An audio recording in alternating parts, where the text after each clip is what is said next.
on for a couple of days now, and I thought it would be good to actually have some alligator stuff on here. I know last week I kind of teased alligator, and we really didn't get into it. It was merely implied alligator, but today I thought we'd actually do something with some alligator. And this is I teased this a couple, I think on the first stream. I had done the first half of this order. This is actually a two-part order. It has a full green alligator card wallet made from this same alligator here. It also has a matching green exterior passport wallet. So that's what this is here. The interior is done with whiskey Botero. So this is all ready to go here. This is all whiskey Botero. And the back of this is a grass green glazed alligator from American Tanning. It is beautiful. It is very, very pretty. It looks great on my monitor here, and it looks even nicer in person.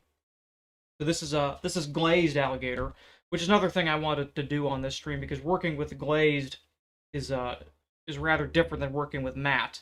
I know a lot of people kind of tend to shy away from glazed because there are certain complications with using it, but I figured we'd cover a little bit of that today and maybe maybe teach you a little bit about how I like to work with it and some of the things I've learned about using it. So these two are going to go together, and this is just whiskey Botero on the inside. This one is kind of interesting. We'll take a moment to look at this real quick. You can kind of see it when I put the shadow on it there from the outside. You may remember when I was putting the other wallets together how I emphasized laying a card inside each completed card slot when you glue the next ones, and you can very clearly see the effect of that here. See how they start to get wider and bow out on the top. And when you have a lot of cards like this stacked up, that becomes very important because they will get very, very tight if you don't. And it makes it much more difficult to use.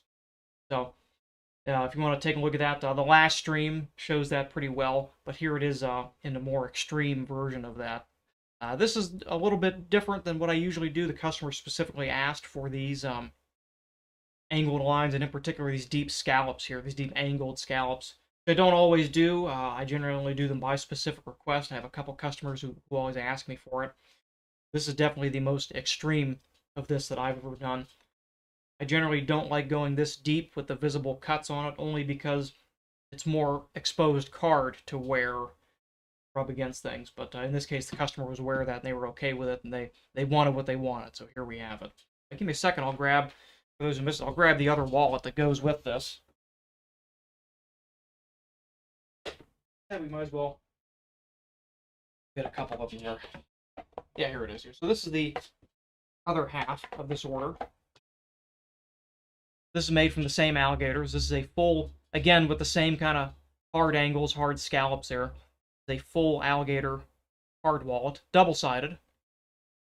There is no central pocket like I normally do on the single-sided ones. I don't do that on the double-sided ones just because it makes it too hard to use, but double-sided card wallet. So this is part of the same order, and if you look on the bottom there, you can see blink stamp of his initials down there.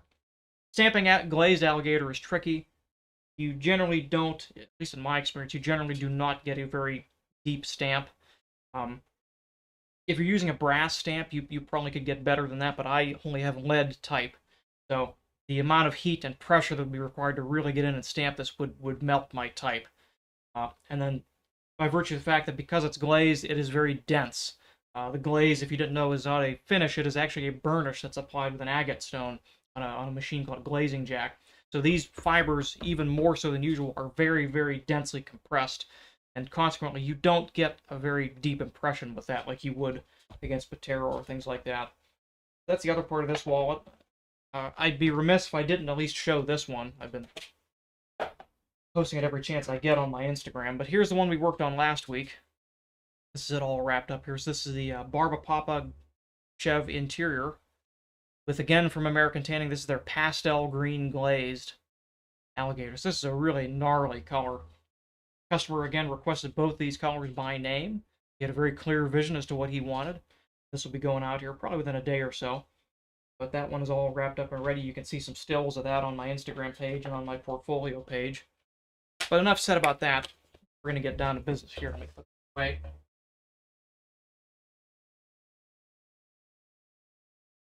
I'm going to talk a little bit about templates for this too. Sip coffee. I wish I could easily turn my camera to show you what I can see outside. It is a truly miserable day here in Northeast Ohio.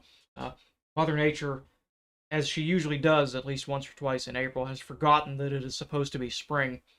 So it's about 40 degrees, rainy, borderline snowy. So my stream may be a bit curtailed today, if only because of the fact that it gets cold down here. The blessing and a curse having all of these windows, and that in the summertime it is wonderful. When the weather's nice, my goodness, it is a joy. But when it's cold, it is significantly less fun. I have some insulated blinds that I have all of them down. I've only got the one big one open, but it still gets cold enough. So. Oh, Roger, you're a big spender buying 14 skins. That's quite a lot. I go through quite a few of them. I deal with usually Jenny directly. I can message her, and very kindly she will usually find something that I'm looking for. And the next, I have 3 commissions all using their materials coming up, and one of them, the next one, is using it was a one-off, like a mistake die that they had that they sold, the cherry matte, and the customer asked for it. And I was like, oh man, you're asking for something that number one was kind of unusual to begin with, and it was posted for sale a year ago. So I asked Jenny. She's like, "Oh, you're in luck. I have one left." So it was perfect. The customer got what they wanted, and I got to look very cool by finding this thing that I really genuinely thought was not going to be possible to find. So they're very wonderful to deal with. When you need something, you just ask them, just send them a message, and they're happy to help you. I really enjoy dealing with them. I would not have got as far with this as I have without dealing with them directly like that. So I quite enjoy it. Now that I have some time to travel, I'm hoping to go down and actually visit the tannery, but things need to stabilize a little bit first before we do that. Anyway, I was going to talk about templates. As you may have noticed from usually most of my videos and other things I've made, I usually have clear acrylic templates that I use, and those are very handy because they let you see pattern of the scales. And that's really if you're doing anything with alligator, that's really the biggest thing you have to figure out first, is getting clear scale arrangement. Steve, give me a minute, I'll grab it and I'll show you, but it's pretty neat. Pretty neat stuff. That's going to be a full alligator money clip. Actually, I was mistaken. That is not the next one coming up. The next one I have coming up is a police badge wallet with a marine chev and peanut glazed alligator on the exterior. I've been figuring out how exactly I'm going to go about doing that. So, Dennis, if you're watching, I think I've got it worked out now. I'll talk to you later. But as far as templates go, this, as you have seen, is not something I have made before. So I ended up making a custom set of templates for it. And I just do these on printer paper. These are a little bit heavier. I need to find some denser cardstock. But here's an example of what template looks like. So this is everything that I had for it here. This is the bank of the card slots. You notice I do these, I print them out. These printed lines are the top edge of each card slot. These cutouts here are where the bottom of each edge card slot goes. So when I lay it down there, all I have to do is take my scratch awl. I know, okay, make little nicks here, here, here. There's where all my alignment goes. And also at the bottom, I know that these are where I'm going to need to scuff, where the bottom edge of the T-slot is going to glue down. So you can kind of see that. So we'll put it down here. So it's going to line up with the top edge is going to line up with this one, and the bottom edge is going to line up right there. And that makes it very easy to lay things out quickly. You never have to measure anything. It's all done as part of the template there. But getting back to specifically the alligator part of it, here is my backing piece. This is actually what is going to be the size of the back that we need to cut out.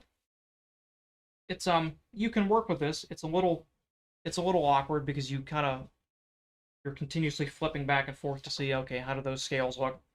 How does that work? But the easiest way to use this, if you don't have a transparent template, is to use a negative. So basically just the piece I cut this out of is what I'm going to use to try to find where I want to position my scales for cutting here.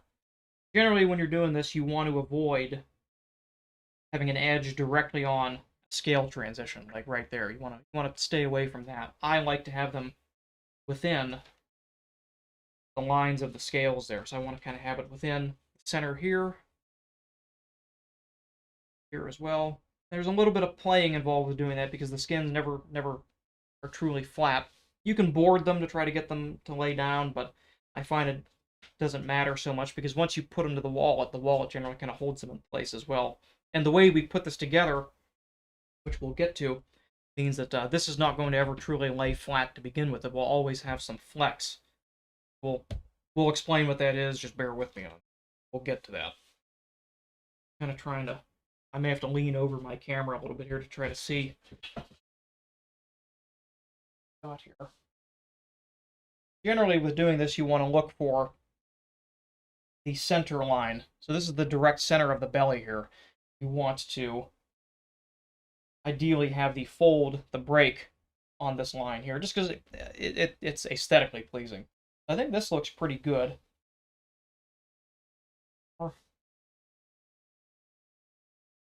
You're always always a little bit of a compromise because this is a wild animal, or it was.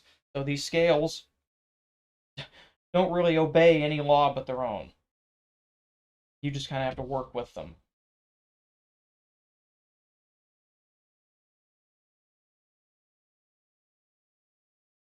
That looks pretty.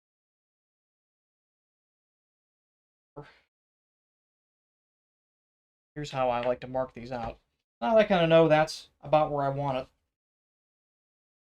I put my positive template down, take my negative out, and I know this is pretty much where I want to cut. And I'm going to take a white gel pen, and I'm just going to mark well outside of the margin, usually about 1/8 of an inch to 1/4 of an inch outside of the margin. We're not trying to get perfect here, just trying to get a clear indication of where we want to cut. You're not making an exact measurement with this.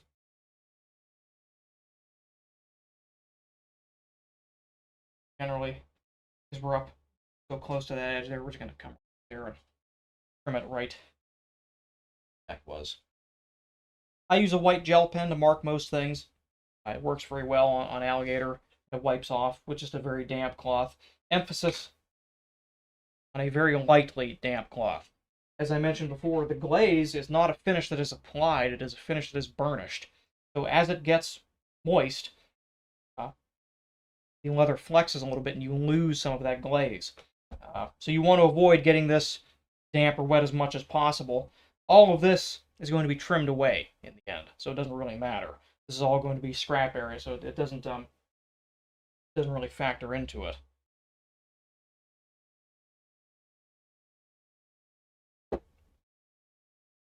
Now that we know where we want to cut this, and another word on scale placement, you could also go vertically like this. I find that a little too wasteful. I generally don't like the way it looks. I really prefer getting this nice transition of the wide scales in the center, transitioning out the small scales on the side. I think that looks very pleasing, but any number of ways you can do it. So, get our knife out. Going to check my blade real quick. That's pretty good. This is more or less a new blade, so I don't think I need to change the blade on it. But generally when I'm doing an alligator project, if I haven't replaced my blade very recently, I usually put a new one in, just because, again, it is very dense to cut. It can be a little tricky. The advice I always give people when they ask me, hey, do you have any general tips for working with alligator? I have a very simple one. It's, yeah, don't screw up. Easier said than done. As many times I have done this is frightening every single time to cut this. Even though this is fairly wide outside the margins, it is always frightening to do this. I'm gonna have another sip of coffee. For the gentleman in chat asking about that wallet, I don't know which one you're referring to, but you're welcome to take a look on my store page on dreadnoughtleather.com. I've started adding a few more things. I'm trying to fill the storefront out again. Alligator and exotics I generally do not do on a ready-to-ship basis. They're almost always commission basis. That's another thing about horizontal versus vertical, and that's a great question. Yes, they do. I'll try to show you when I can. But on these scales, the way they flex, when they're flexing in this direction, there's not much of an edge on it or things like that. But you can notice, you can kind of see a little bit of it when the light catches it. You can see those wrinkles there. Those wrinkles do create an edge when they fold in the other direction, which is another thing I dislike about it. There are ways to mitigate that. You can split the alligator down and glue it very flat and things like that, and really work on it. But in general, I don't find that to be that big of a problem. But I definitely prefer it to this. If you look on last year, there's a video I did of the two matching peanut glazed alligator wallets, in which I did do a vertical cut because I had very small skins. They were not wide enough to do a horizontal cut like this. If you look very closely at some of the stills, you can see where the edges of these are. And it's not detracting, but it is different. So excellent question. Yes, they do fold differently. I like the way this folds better. You may have your own opinion on that, having worked with it a little bit. Let's have another sip of coffee before we cut it. I generally do not do this live. I generally do it in the comfort of my own privacy. But, what the hell. I usually just start from the middle and go out. Here.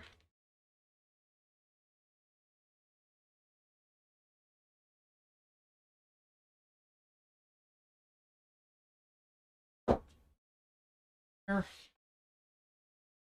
Put this away real quick. This is still a very good, very usable piece of skin. This was a pretty large hide here, which we definitely needed. Because you can see, even with this being very large, we're almost out. We're only down here, we're only about an inch away, maybe an inch and a half away from the actual true edge of the skin there. These Passport wallets need a lot of extra room to fold. They're quite large, so we definitely needed a skin this big for it. Hold on to that one for later. Continue trimming. We're just cutting generally to shape. Not doing anything specific, not following any specific line, just following our guidelines. We're gonna keep these here. This one here, let me take a look, see what that was.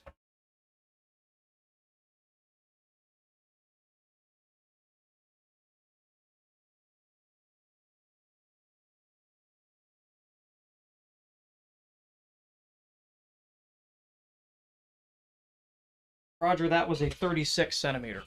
I generally like more in the lines of 30 to 32 centimeters. I like the slightly smaller scales, and that generally works well for the size of things I'm working on. But up to 36 to 38 is perfectly fine. Getting beyond that, scales become quite large. So you get a lot of usable space out of it, they become a little less elegant, I find. So I think this is about as perfect as you could get for what we're making here for a legitimately large wallet. So these pieces here that we trimmed off from the top, we're going to save these. These are very important. You'll see why in a minute. We're going to go ahead and cut the rest of the flanks off. Again, flanks are also usable. I generally don't like using them in wallets. Although, as much as I love this transition of flank scale on the back, I find that using it elsewhere, if you're like making a wallet fully out of alligator, I don't like the way the flank looks used in any other circumstances than this. The exception being, they work fantastic for keychains. So keeping these little scraps and things like that, they're excellent for that. They're excellent use of otherwise largely unusable scrap. So keep all these. You never know when you need them. Inlays, keychains, you name it, there is a use for almost all of it. So I never throw alligator away. I have a rather large box with every scrap of alligator I've ever cut that is still in there. And I do find ways of using it. Otherwise, people who are just starting out, I like to give them pieces of scrap just to look at it and see, try it out. My first alligator was given to me by a friend, Matt Newdye, and I actually never thought much of alligator, or it legitimately did not appeal to me. And I realized that the reason that was because I had never experienced real alligator. I had never handled real alligator. I'd only ever seen the fake stuff. And the fake stuff looks fake. It looks miserable. It is so different from the real alligator, you could not imagine it. So if you're on the fence about trying it, definitely try it. It is wonderful stuff. You have no idea how beautiful it is until you actually feel the real stuff. It is so good. There, so again, you can see the kind of extra margins we've given ourselves. We've given ourselves a lot of extra space on this. We want that because we're going to trim this to size after we glue it to the back. I'm going to set that aside here. We'll talk about the use for these scraps here. There is something very important that we have to do yet, now that this is prepared. I want to skive the edges a little bit. Not a whole lot, but just a little bit. Here's about 1.5 millimeters, maybe almost 2 millimeters thick. That's a little thicker than I want. So I actually used to split the alligator on the bell skiver, which is frightening, but works. You get a lot of the wrinkles and things like that out of it. But nowadays, the method I do now, I just skive the edges and that's it. So before we skive anything that we can't replace, we're going to take these pieces, run them through our bell skiver. In particular, we're going to look for something that's very close in thickness. Usually that ends up being the flank pieces we just cut off. So I'm going to take a little piece of this real quick. Forgive me, I have yet to put a camera over at the bell skiver. I'll be up and down real quick. I'll be right back. I'm just going to run this through the bell skiver. You can take a look at it here. I'm going to do this edge here. So we'll see what my bell skiver currently is set up to do. Look and make sure that's right.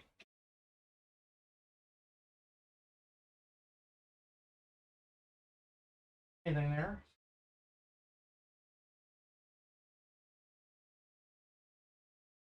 You can see it took off a little bit of it there. Probably fine. That got it down to about a 0.5 millimeter at the very edge. I think I want to trim this a little bit more, because we're only skiving off about roughly 3/8 to 1/2 inch. Want to bring this line in a little bit more, because again, looking at it, you can see that for at least a good 1/2 inch from the edges there. So I'm going to take a second to trim it a little bit more. And this seems like a bit of a backwards way of doing this. You know, I'm definitely making more cuts than I really need to. But I like being a little extra careful with this. I like having extra space, because there is no replacing this piece of alligator here. Once we cut this, we're using it.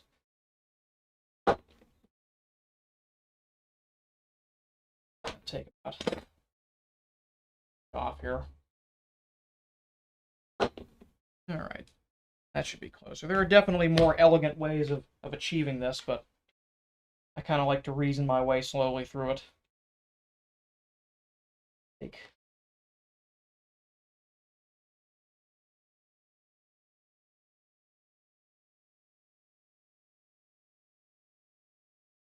a little bit more off that bottom.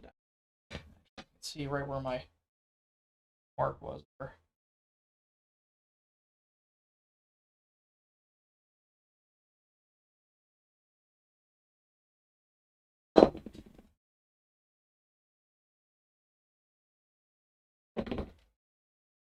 Kind of working it down to proper size there. That looks, yeah, there we go. That should be sufficient. So I'm going to take this and run this through the bell skiver real quick. Right back.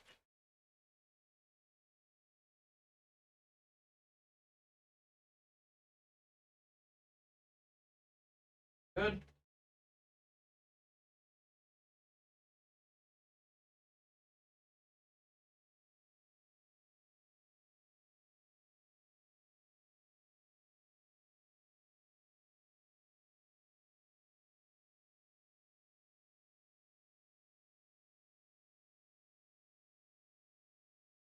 There we go. The advantage of a bell skiver, you can see how quickly we did that there. There's all 4 of our edges taken down a little bit. All of this, we're going to leave alone. We're not going to do anything with this. In fact, we're not even going to glue this. This is going to float freely against the back of the wallet. And the reason for that is it is more specific to glazed than matte. Because glazed, when you flex it, it has a tendency to crinkle sometimes. Again, because this is such a very dense, shiny surface, you see it very clearly when it does that. And so letting the back flex independently of the interior kind of helps prevent that, and you mitigate a lot of that crinkling and crackling, and you get this nice smooth surface on it. The bell skiver I have is a Ponso DCS S4. I bought it four-ish years ago for about 1,100 bucks. I think the going rate for them now is about 1,500, but they're easily worth it. They're very much worth it. Once you get it dialed in, you really don't need to do too much with it. And you can see how quickly I did all four edges of that. And you can see, look at how consistent that is. It's just perfect. Perfectly the same thickness all around there. You could do that by hand, but it would take you a long time to master it and a long time to do it. So the bell skiver is if you're doing any kind of production work or if you're doing any kind of fine work, I cannot recommend it enough. It is worth the price of admission and opens up a lot of options to you. You can also split with it. You know, like I was saying, I used to actually split the alligator. Uh, how cheap a bell skiver can be is a funny question. Uh, they're never cheap unless you buy them secondhand. I mean, the used ones are out there, but they can be pretty expensive.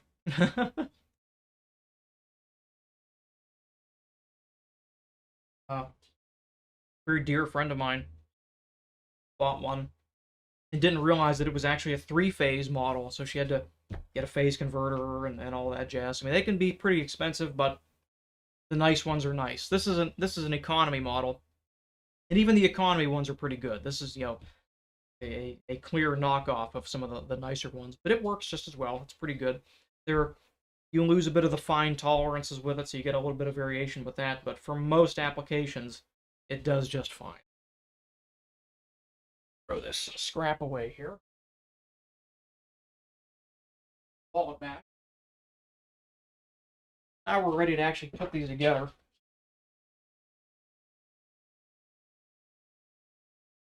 And what we're going to do, you're only going to glue this around the outside edges here. You notice I've made a couple skives on the back of this. This is just to mitigate some of the extra buildup here in certain spots. So this skive here mitigates the buildup around the card slots. And this one here mitigates the buildup around the flap there.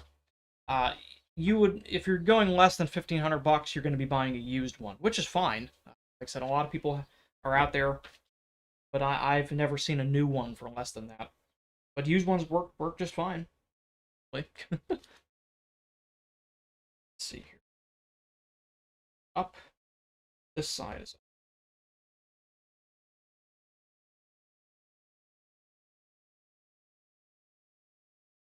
Quick note on the back side of that.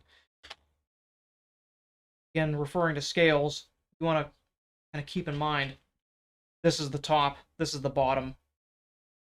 There's not a lot of difference between them, but you know what you're looking for. You can see it. In particular, I kind of like the way you have a downward, inward transition. So I like to have that wider spots up at the top, narrower ones at the bottom. That's just personal preference. You can do whatever you like. I've been experimenting different ways of gluing these on here. And I will tell you up front, this is never a pretty process. This is always kind of a mess. In fact, I forgot to grab something. Let me get a piece of wax paper. I'll be right back. Hold that thought.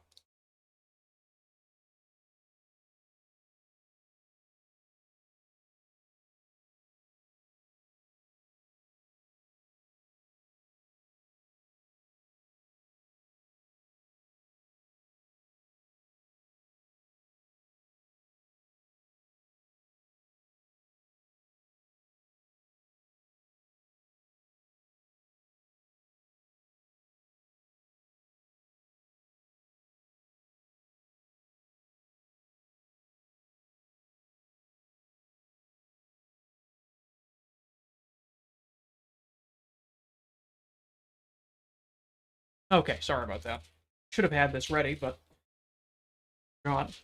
If someone was to ask me what my biggest failing or problem is, weakness as a leather worker is, be that I unfortunately, try as I might, have never been good at not being messy.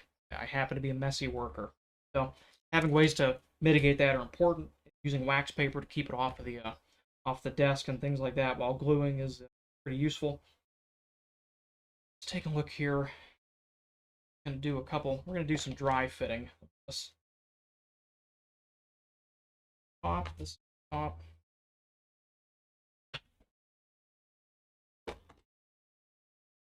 Some clamps out here. The wallet backing is about 4 ounce, 3 to 4 ounce. So it's not super thick. The ways to get around that, you could split the alligator, but I like that this method also works for the same purpose. It will help prevent scales from showing through because they're not contacting the wallet. They're not attached to it. When you glue it solid, when you glue this fully to the back, that's when you'll see scales poking through. But if they're not actually touching each other, they don't. Let's see. Play a little bit.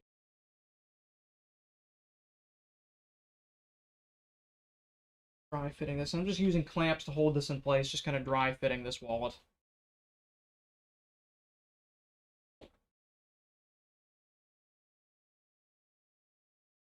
Big thing we want to look for is when we fold it, we want to make sure that we're not getting excessively short on this end here. Getting a little bit short, but that's not needed. It's always one of the difficulties of doing a truly custom order.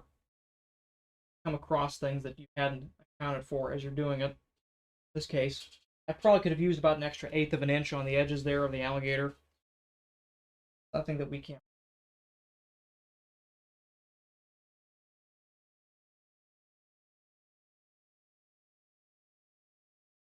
That should be.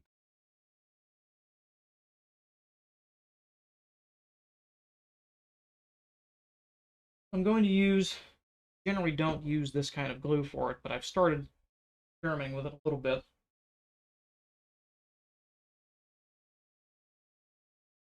I'm gonna go with my old standby. I'm gonna go with my tried and true Snap executive decision. I'm going to stick with my usual Sewa water-based glue, so not the contact glue I have been experimenting with.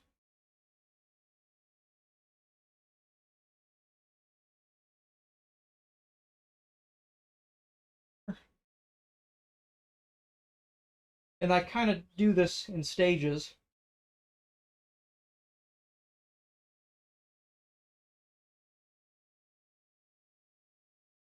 So you can see. Like I said, this is relatively inelegant process behind this.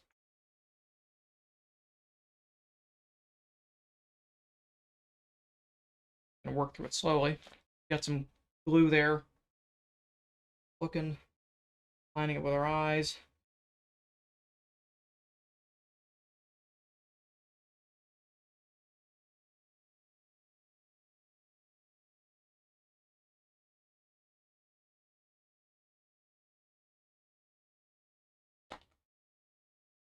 Using our clamps. Hold that down.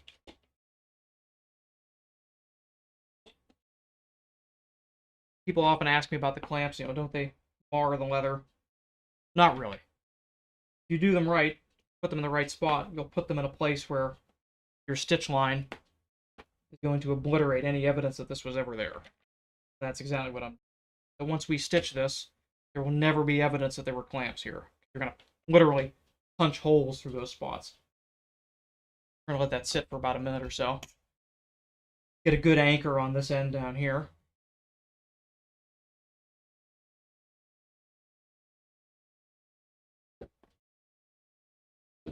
And to do the curve, we're going to use a 90-degree jig. See it better on the small screen. But this I bought from Ellen Valentine, the Leatherwork School. They're pretty inexpensive, but very useful. So when you're doing things that are on a curve like this, this is a jig made specifically for it. It's easy to hold it down and do that in the shape that you want. These are not glued flat. They're glued on the 90. And that is another means of helping to mitigate crinkling, wrinkling, things like that. So gluing on the 90 combined with having a free floating back more or less takes care of all of the problems that you would have, wrinkles and crinkles like that are kind of inherent to working with glazed alligator. So getting one of these, I recommend it. I can't recall what I paid for it. I want to say I paid like 30 to 40 bucks for it. Pretty inexpensive. She has a new version now that is a little easier to actually lay flat against the edge of the desk. So her new one is a little bit better. This is one of her first generation ones, but they're very good. I need to run mine over a belt sander. I've got a bit of glue built up on it. I use it so much. But very, very, very handy tool. Top tier, would recommend. I'm also incidentally using her pricking irons as well. The Leatherworks School set, the Junlin irons. Mine are in 3mm, but these are outstanding for the price. Really, really can't recommend those enough. By now that glue should be set. Let's go ahead and take our clamps off.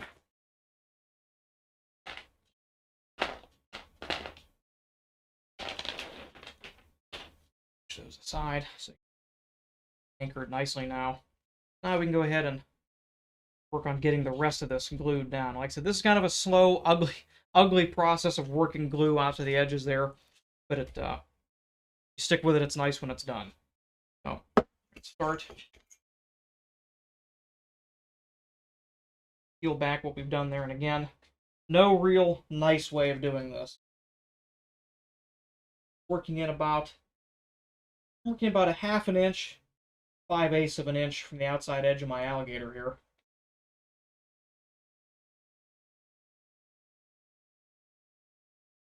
I like to do this again, kind of in stages here.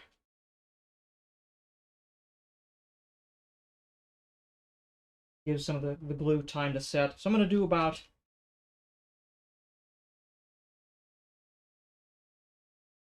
halfway across.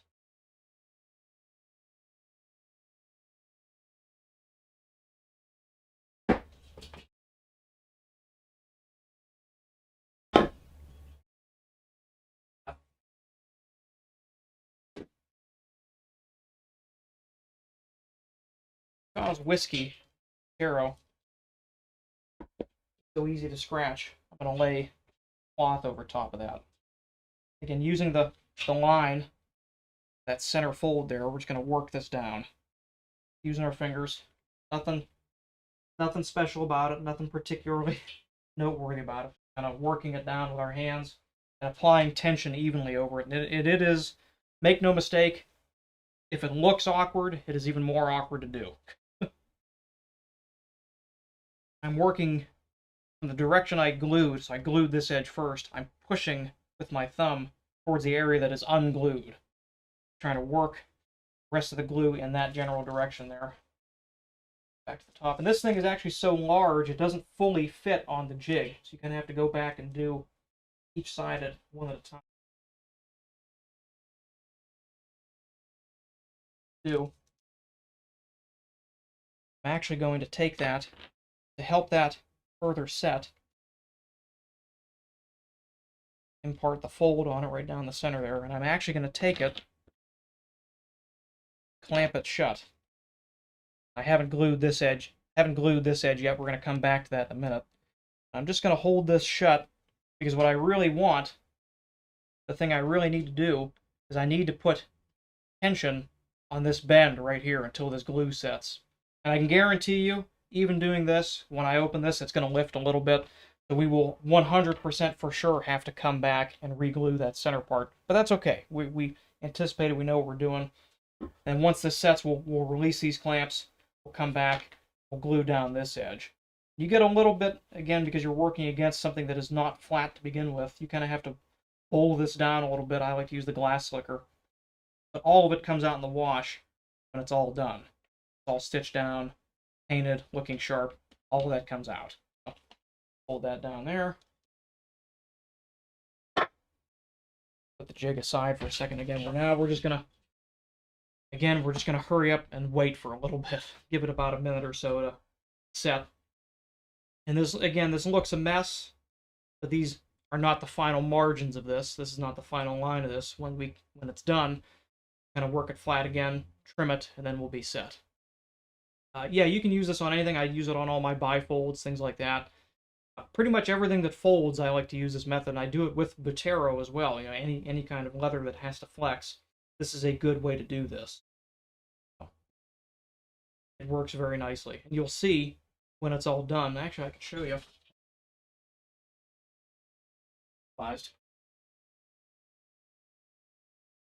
This one here, you can see a little bit. There's a little bit. This area floats a little bit.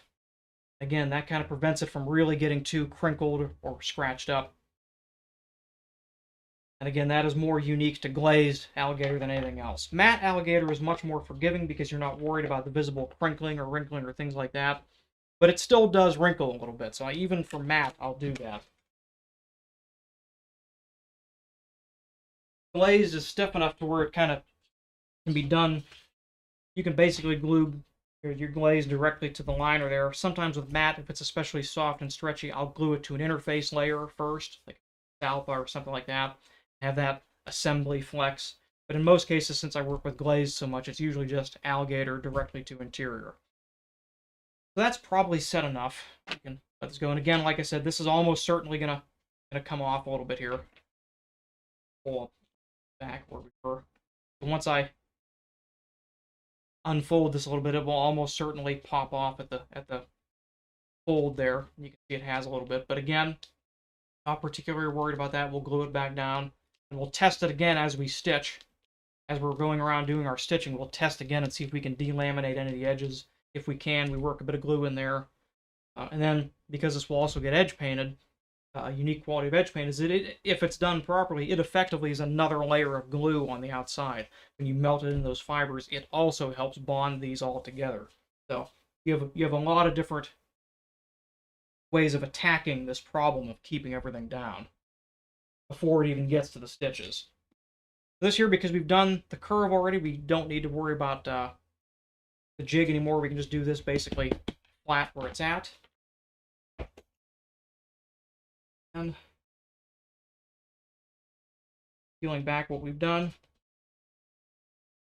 As someone in chat mentioned, a lot of patience.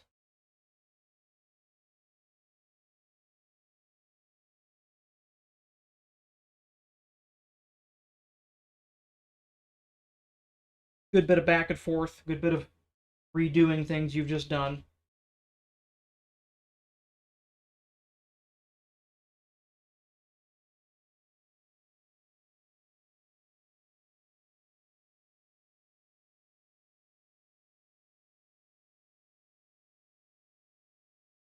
I am actually going to get the jig back.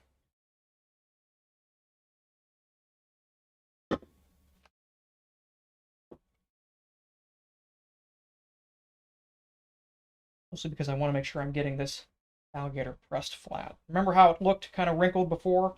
Once we get it worked down. Remember how this was all floating and kind of wavy, and you can see even immediately just pressing it down there, it already looks better. Working, it takes a bit of faith to know that this looks terrible right now, but in 5 minutes it's going to look a lot nicer. And you just kind of get that faith just by doing it. It does not matter which side you apply the glue to. I find that applying it to the alligator works better. Or rather, I find that I like it better. I really couldn't explain to you why I like it better. I just find that to be easier. So the Seiwa is indiscriminate as to where you glue it. It does not care which side it goes.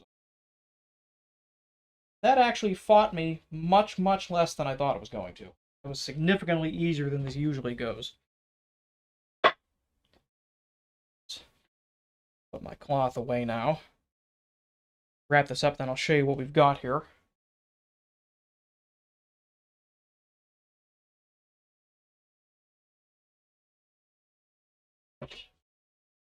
Again, a little bit awkward, but good end result, and you can see we're right where we want to be. We want that central line of the scales there right on the fold. So that's sharp.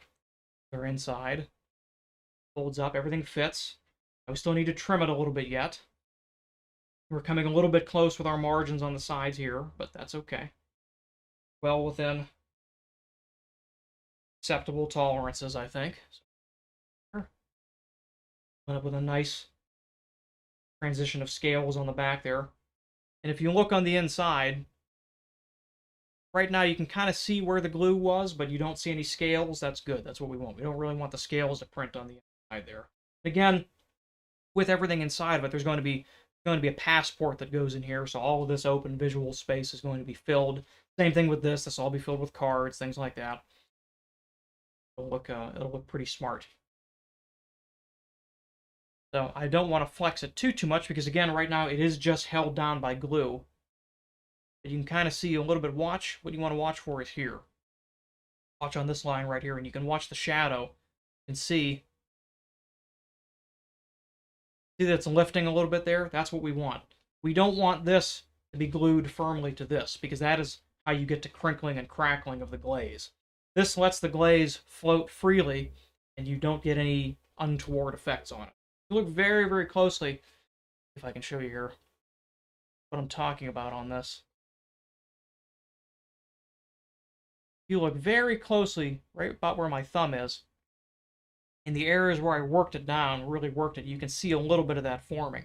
And that's pretty normal. You're always going to have a little bit of that, especially up here where it is glued to the edge and it doesn't have any room to flex. You always get a little bit of that. But you want to mitigate that as much as you can in the larger part of the wallet. That's one of the unique aspects of working with glazed versus working with matte is you're trying to think of ways to get around that.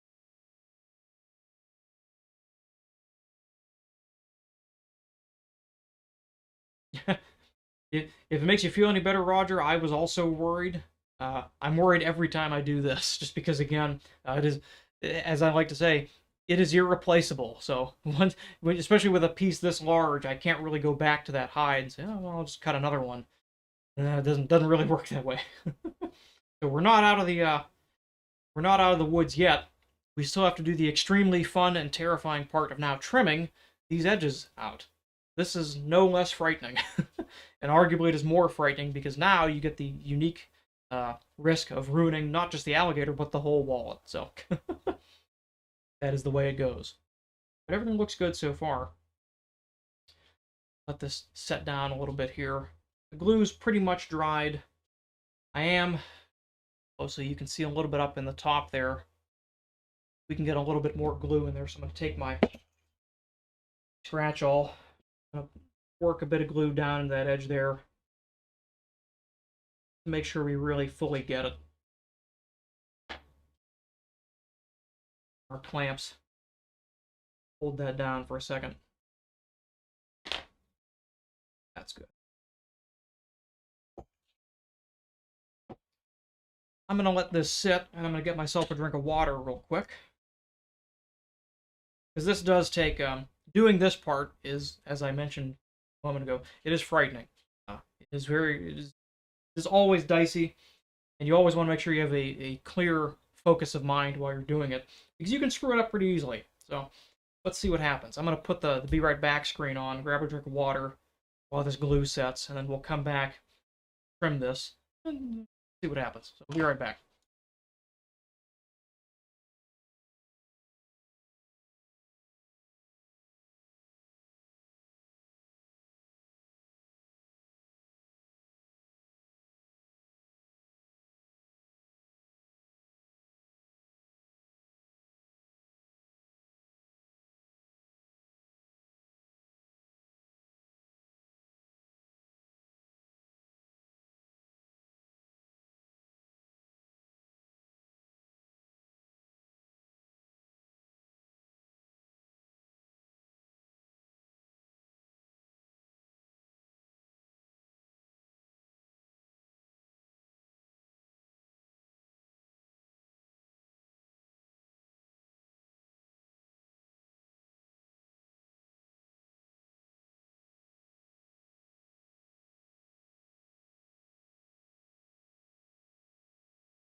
Alright, sorry for the delay there. If you're wondering why it took me so long to get back, yes, I was definitely seeking any reason to not come back and do this on camera. But here we are. So, we're going to go ahead and do it. Check our glue. That bonded quite nicely. Bottom. The bottom could use some too. Let's do the bottom too. Any reason to not cut this? I realized as I woke up, I was like, Wyatt, you're a fool. Chosen to do this in front of everybody.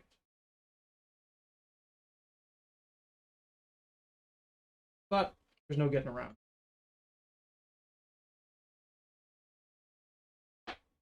Again, we're not being too careful about where we put our glue there because all that is going to be trimmed away in a moment. Here's from lifts. Here. Oh, come on now. We'll let that sit for a second there. I have a particular affinity for glazed alligator because those of you who know me know that a large part of my life is in the automotive painting background. I did that for 20 years. I worked at our family-operated auto painting shop, first in the back, and then for the past 10 years I was the de facto owner and operator. I recently gave up to do this. So I think I just like things that are shiny. Really, really appreciate the shine that is on this because it kind of reminds me of working with cars and knowing how to effectively use that shine and the colors and the way they work together I think is something that not a lot of people have a great deal of experience with. Because I come to find I was very surprised to learn that most other leather workers, at least the ones I know, all seem to prefer matte over glazed by a large margin. And I was one of the only ones I knew who really regularly seeked it out. I think that's something that makes me a little bit unique in this field. If you don't like glazed, wow, you're missing out. It's something. It is really something.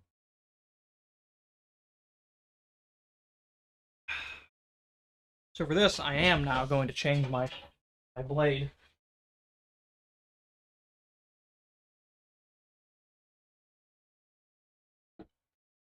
Side. I like using this comically long screwdriver to change this. Less so because it's funny and more so because it just happens to be conveniently present most of the time.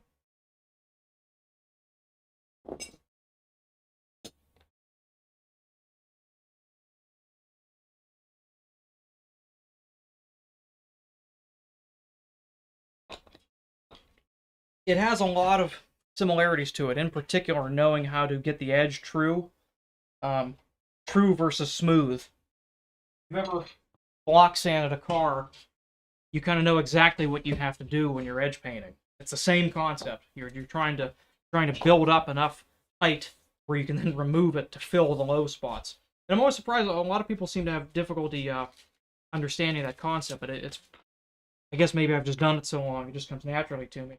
But yes, absolutely there is some similarity with the edge work. Even with burnishing too, same kind of thing. You're learning how to manipulate your sanding block and sandpaper to get the low spots out. Thanks for the sub, Trevor.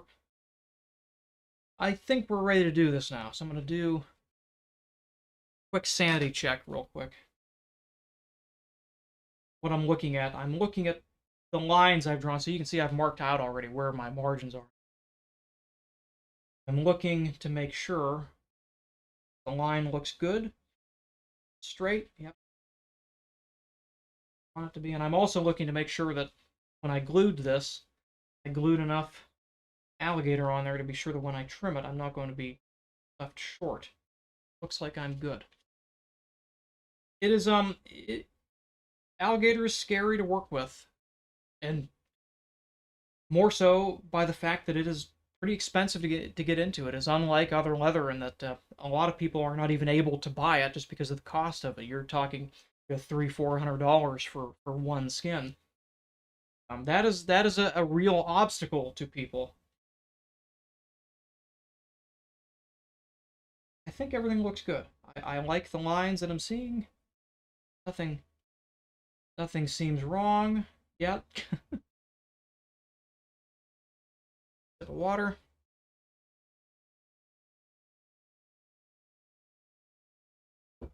Good design. Thank you, my friend. All right. Let's do it. A couple ways I like to do this. Pull the wax paper out, just because it's gonna get in the way. The biggest problem doing this is slipping. You don't want to slip. You're going to take some low-tack tape, taping outside of my margins, anchor this down.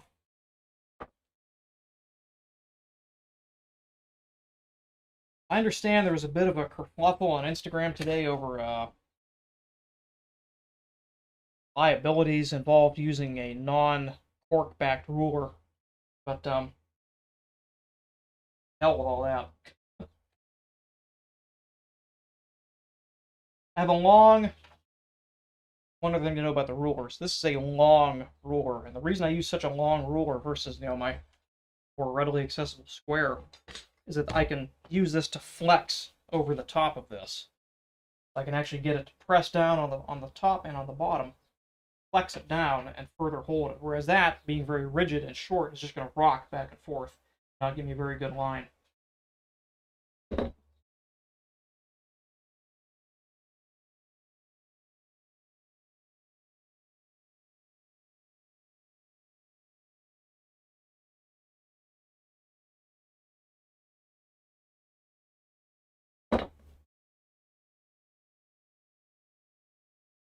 Edge cut.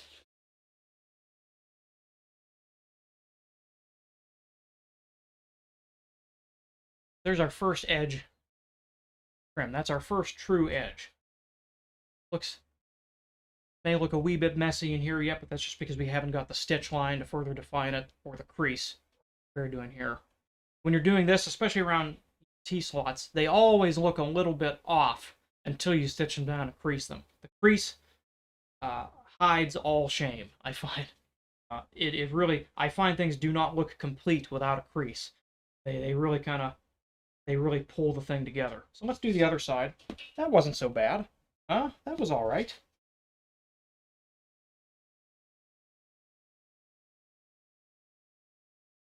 Going back to cars.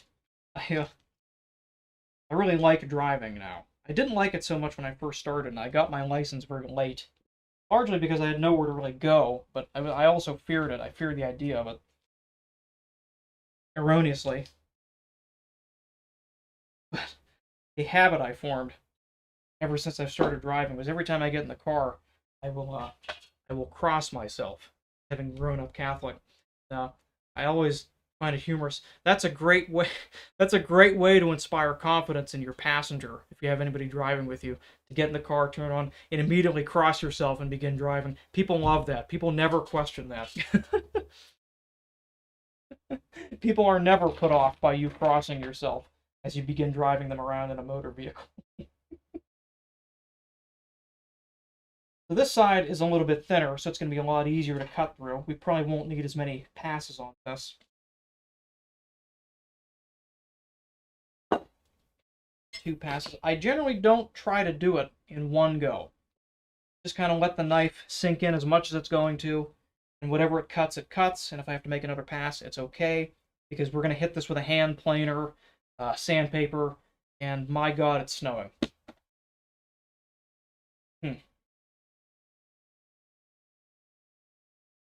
That took the wind out of my sails.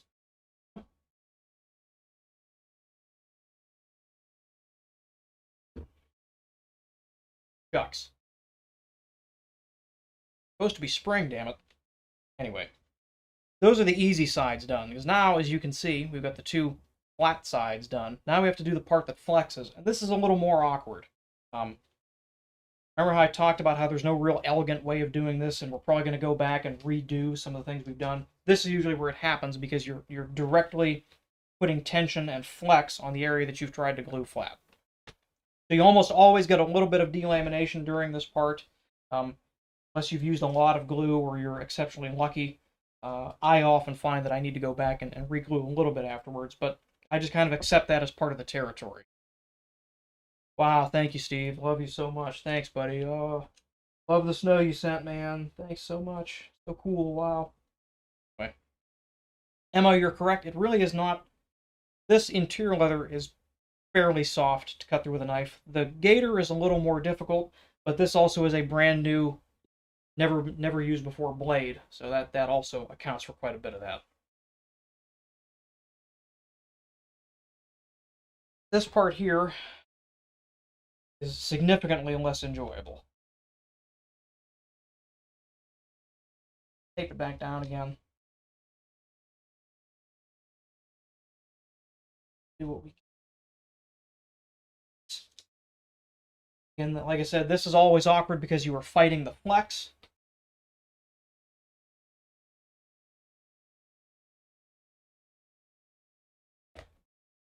Now, when you're doing this, ideally you should have given yourself a couple helping lines. And what I mean by that is you've traced your line on the top here. You can see we're all lined up there, but also you can additionally check it against, is it straight against the top edge of the card slots? And yes, it is. We have the same thickness, same distance between the top edge of the card slot on this one as we do on the other one.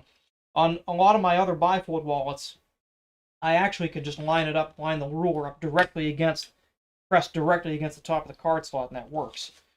This one, the margins are a little bit different, so that doesn't quite work the same way, but that is helpful. All right, let's do it. Enough talking. Let's just do it.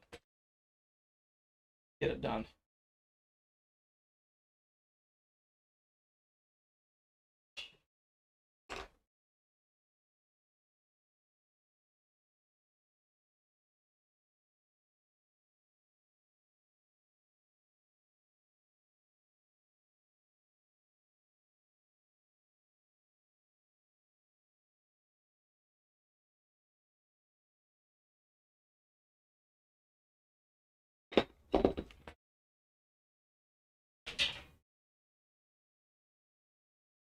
Ah. And actually, in this case, our glue was just right. Nothing delaminated, nothing lifted, so everything is just right on that edge there. A little bit lifting there, but that won't factor in. There's our there on the top. Looks good. I like that. But again, for the bottom, now the bottom becomes a little more tricky because we kind of lose some of our areas to tape it down. We kind of cut as much of the excess off as we're going to get. Lose a bit of that. You have to be very careful with this one here. I'm just going to shut up and do it.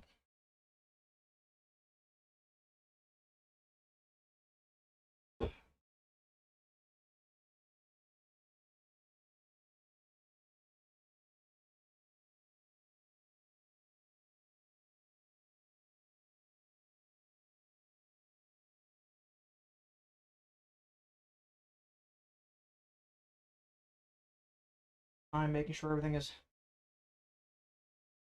Actually, do want. Do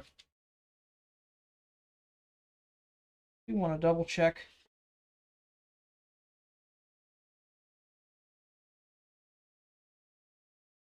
Yeah, that's okay.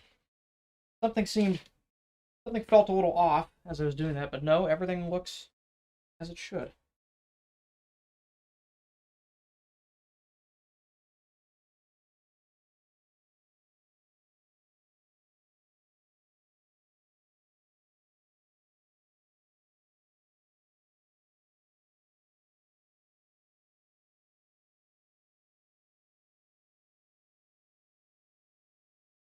I see what.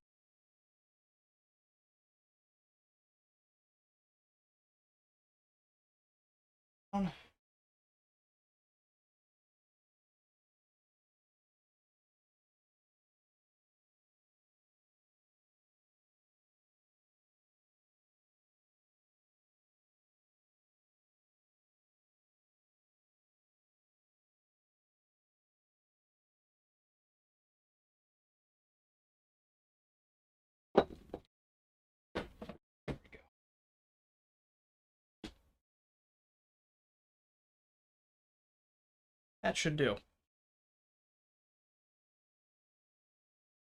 Even with that being cut that way,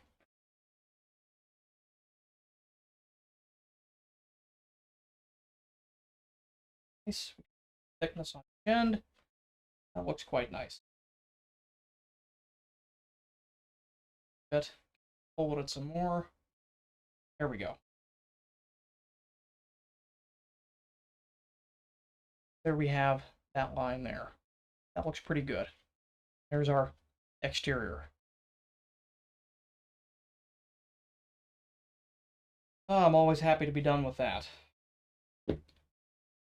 We're still not done scary parts yet. There's more to be done.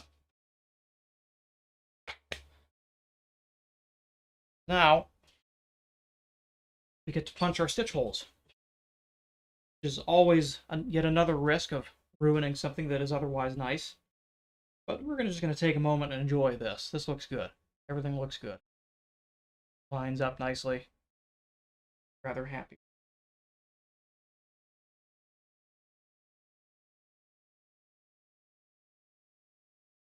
Looking to see if my maker's mark centered, the foil stamp lined correctly, and it all is, which is good.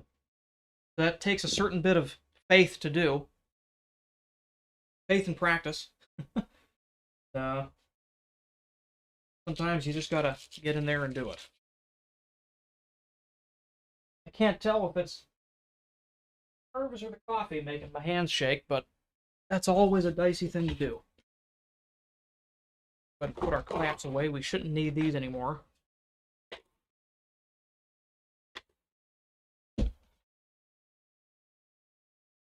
Close to the bend, do you apply pressure when closing it? On this one here, because I really want to make sure it's glued down, I'll usually work my thumbs around the whole end of it there.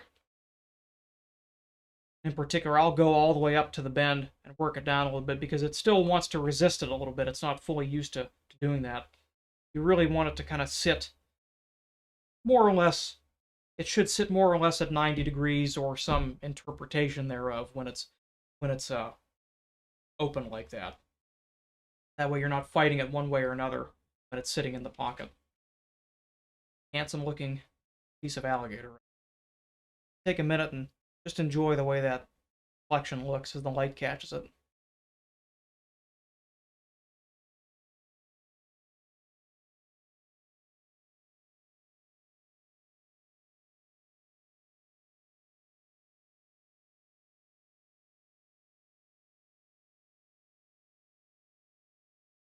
That is tremendous. That is just tremendous. All right. Now,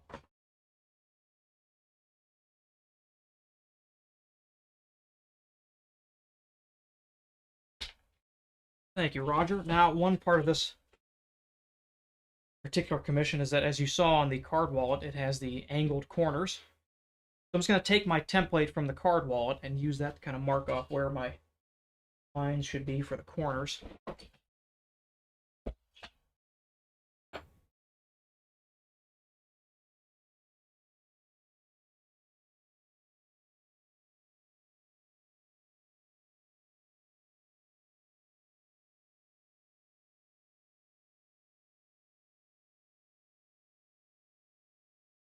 Again, this is a one-off wallet, so this is not a pattern I have actually ever made before. Everything that I'm doing here is for the first time.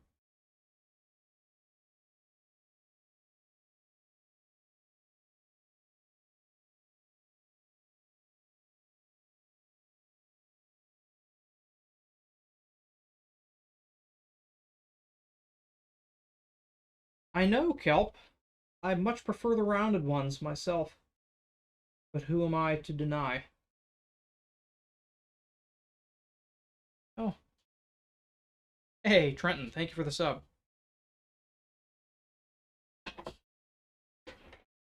Oh, thank you, Robin. I'm glad you're picking up something from me.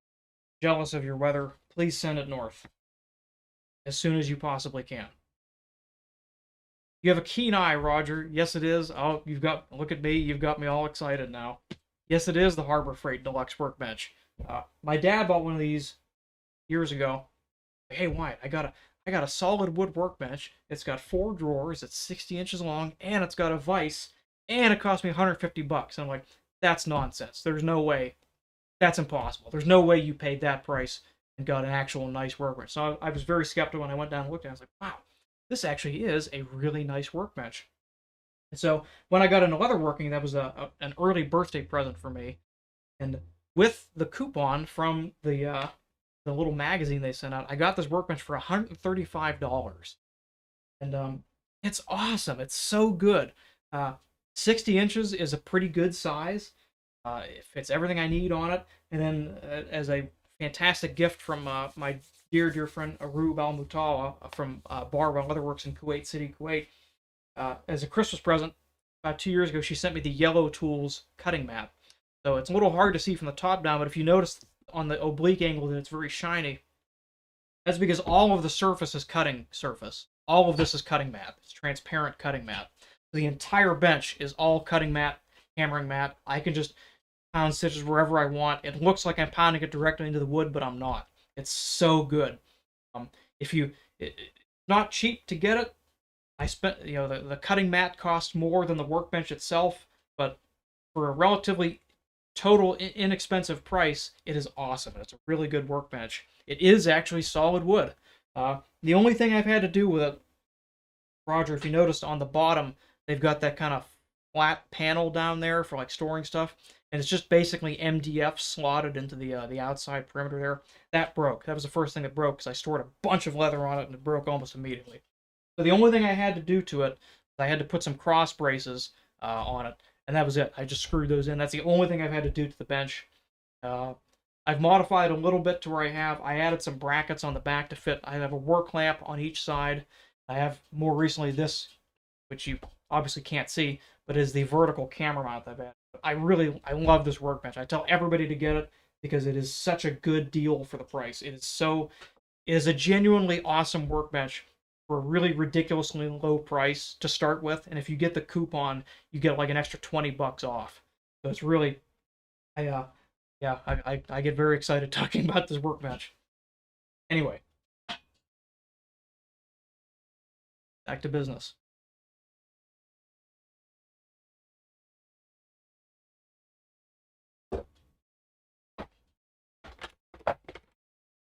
It is time to hammer stitches. Rather, punch stitch holes. I have an old set of wing dividers I use. They're much bigger than I need, but I like them. And with wing dividers, you really don't want to, you don't need to press too hard. You just very, very lightly scribing. And I want to punch, before I trim my corners, even though I've marked them off, I want to punch some holes first on each side to ensure that I have them spaced properly and that they look right with my stitching holes. I'm going to punch at least the two outside edges first before I actually go and trim those, and I'm sure everything looks spick and span as it should. Let's go ahead and do this first. And this is always this is another thing that's a little fearsome. Because again, I think the only thing that will look almost as bad as having a jagged cut is having a jagged stitch line. So achieving that on the front is pretty easy, but getting it on the back takes a lot of practice. And everybody wants the magic bullet answer to how do I get my stitches to look smart. There is no good answer. It just takes a lot of practice. Trenton, I would love to show you them, but they're both sacked out asleep upstairs. I have half a mind to add the Find a Cat donation button but I can't come up with a good sum of money that seems fair to the cats to go bother them. So I don't know yet. Maybe $100 to go find a cat. Who would be foolish enough to do that? I'm sure somebody would be. So starting off with the 5-tine iron. And not a lot of sets come with this. Ellen's set, the Junlin set, does, which is what I really like, because I find that 5 tines is exactly what my stitching slots are sized for. I have it perfectly straddle it. So I'm going to start off with that. I want to make sure that I'm crossing at the top, not piercing it.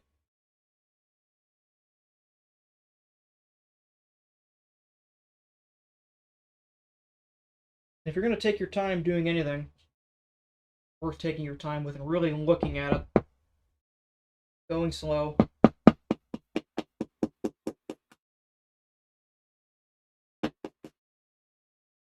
Pierce through. The $5 shake a bag of treats. I like that. That's a pretty good idea. Only one of them would really respond to that.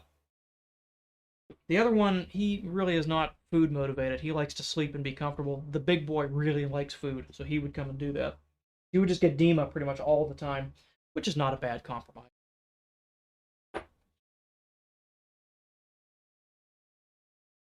I kind of want to go get him. But he's really comfortable. I don't know. I realize I can make a poll. Hang on. There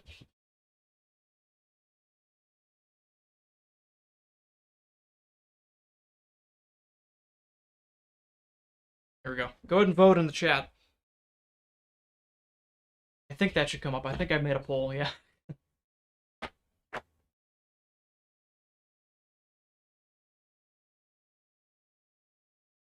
Don't let that run until I'm done punching holes here. And when you're doing it on these card slots, like I mentioned earlier, they are layered. So some of them are taller and wider than the other ones, so they have a bit of height to them. That becomes a little bit awkward when you're trying to press them down flat and punch stitch holes. So you kind of have to be aware of where your irons are going. Even though they look straight, they may not necessarily be straight when you do it. So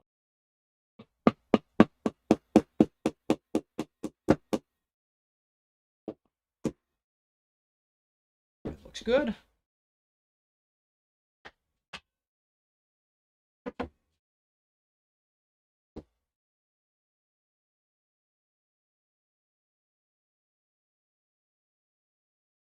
Everything is lining up just perfectly. It's all coming up modus today.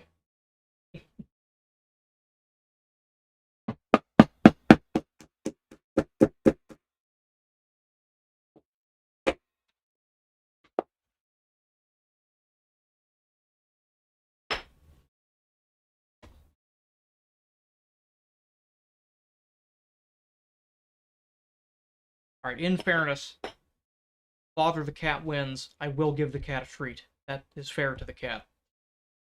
This way the cat also benefits.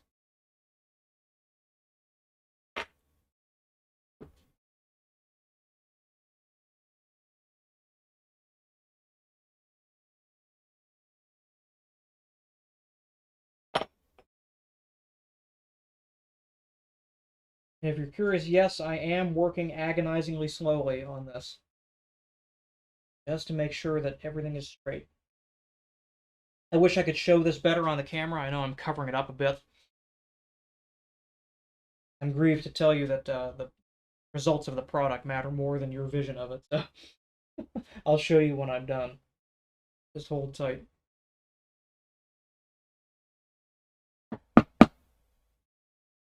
Good.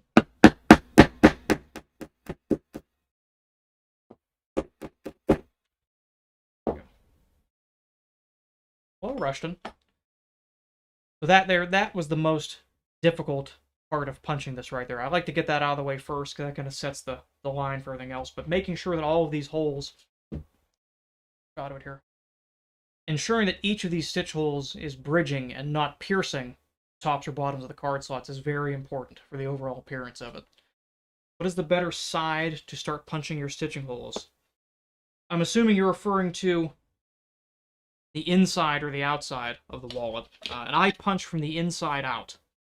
I find that be easier to do. Again, specifically because I'm worried so much. I'm focusing so specifically on making sure that the stitch holes bridge the card slots. Obviously, you have to be able to see them to do that properly. So that's why I punch from the inside out. I know there are a couple of folks who do it from the outside in. I think they're madmen. But to each their own. If it's working for you, then it works. We've got that line kind of done there. I'm going to bring it all the way down to the corners so I can double check and make sure that my lines for the corner trim is nice. Bring that down a little bit further.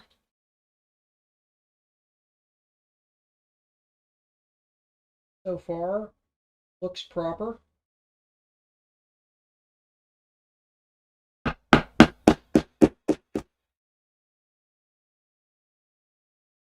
My dear friend Rushton there is a very skilled, bespoke shoemaker. I like to buy leather from him. He's a good man. He'd be a good American if he wasn't British.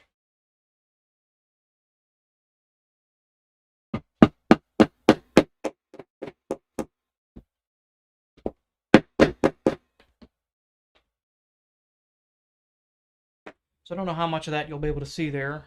But it actually shows up pretty good.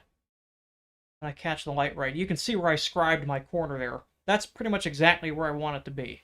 I want it to be right on the corner there.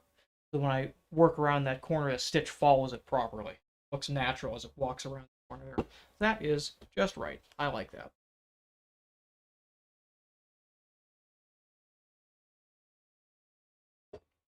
Now on this side, I have the advantage of not really having to work around any edges of card slots or things like that, so I can just make it start exactly where I want it to, and it looks right. This side had to be lined up with the card slots. Unfortunately, it didn't require any fudging of stitch lines or things like that. I didn't have to get my awl out. Everything worked just right. Which I would love to claim is by design, but honestly, it's more by luck. I seem to be very lucky with that. I almost never have to bother with getting the awl out to do that. Normally, my stitch lines just work as they are.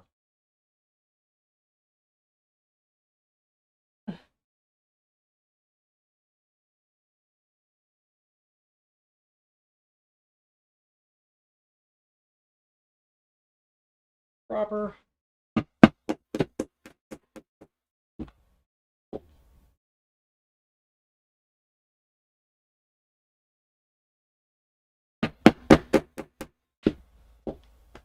This side is also much thinner and much easier to get through, so much less work involved. I can go a lot quicker on this one. Try not to go too quick. You can get yourself into trouble doing that.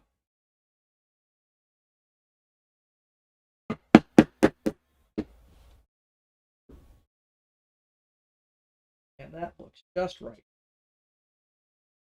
Good. Terrific.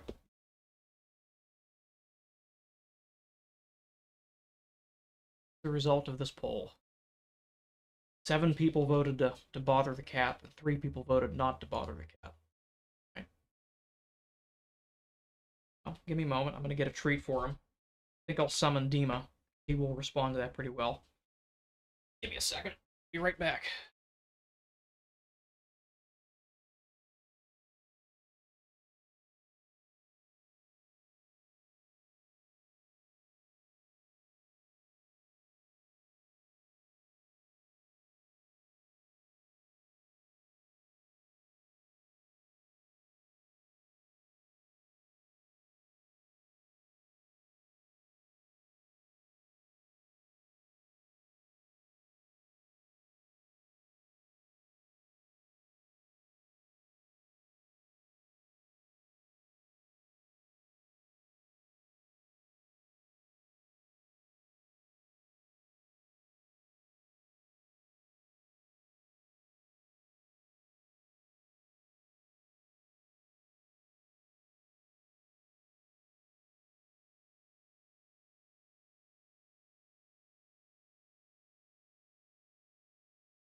Okay.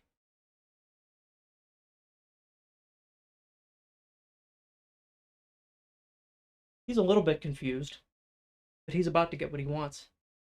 Snack. Chicken.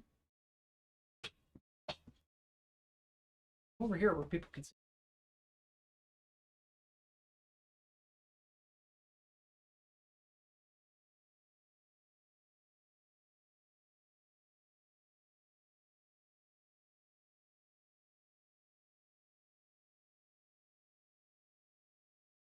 Chicken. Wow. Who voted yes should be ashamed of yourselves. He did not want the chicken. Leave it there. He'll come back for it. It's almost time for him to eat lunch anyway, so I only woke him up about a half an hour early. He's okay. He'll be fine. We tried. Anima, come here. Lana says to try throwing it. You sleep. Oh, sitting over there looking at it. Scrolling content, I'm sure. Oh, yep, I got his attention now. Huh? Want a treat? Want your treat? Come here.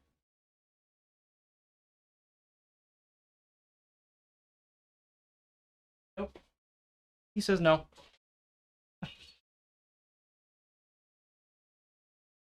He declined. Might be able to catch him in the background. Nope. He's just sitting there looking at me. He's mad. He's very upset. Oh, he just came over, stretched.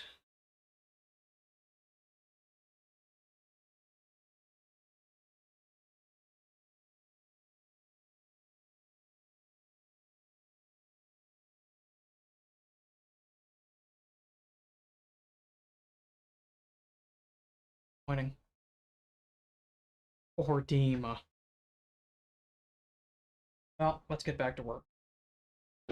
So, I'm gonna finish punching some holes here.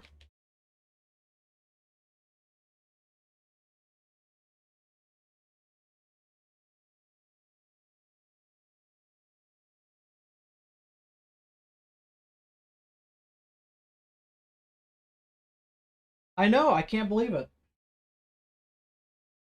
Yeah, he heard me open up. He heard me open up the bag of treats, and that got him awake because he was definitely interested when I walked upstairs to get him. But I think he's just a little too groggy because there are not one but two treats sitting on the floor behind me. You can see him right there, kind of looking at me. Yep. Ema, get your treat. It's right there. You can see it. It's right there. Oh.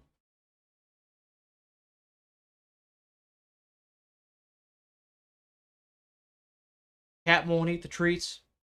It's snowing. This is ridiculous. This is a mess. Mm-hmm. This is a real mess. Carrying on, onward and upward. Quick. I have these kind of sized where I can get 2 stitches in each corner. Punch those now. Hello, Mike. And with the 2 tines, I could usually just drive them through by hand. Finish it with a...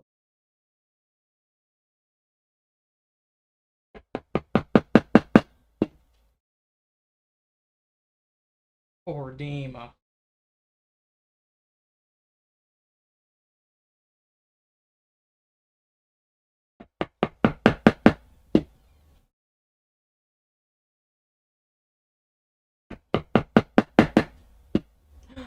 Somebody else came to eat it. The one who never eats. This is really something, folks. This is just nuts. You've never seen content like this before. There's another one.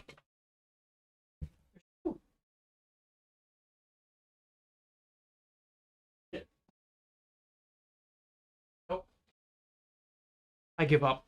Yeah, the wallet's going great. Cats, they're doing what they want, but the wallet's going well. I like to delude myself that people come here for the wallet content, but really I know it's the cats.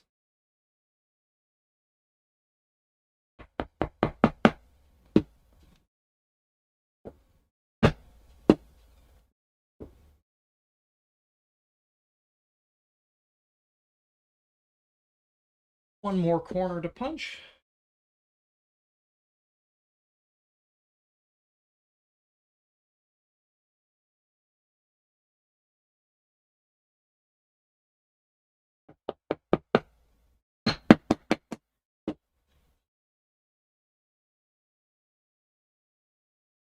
There we go. It's okay, I respect that. You know, at least you're honest about it. I respect that. Go ahead and trim our corners now. This is always a little tricky, so I'm going to get unabashedly in front of the camera. Forgive me while I do this.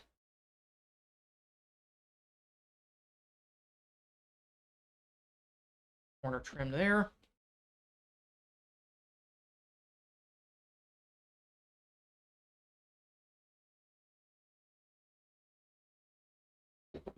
I'm just trying very hard to make sure I get cut straight, not angled.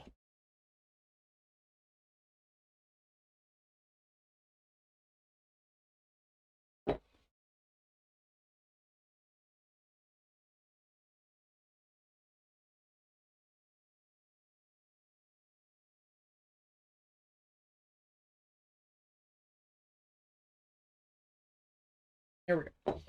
Some things you just have to get right down on top of it.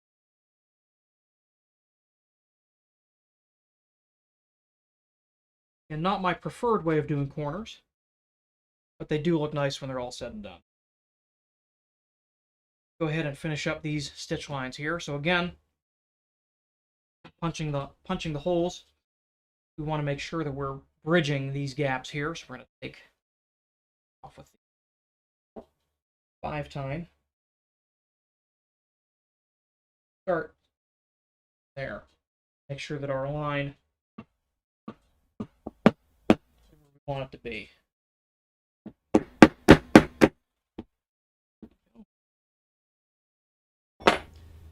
That way we know our stitch line is going to bridge that gap, not pierce it.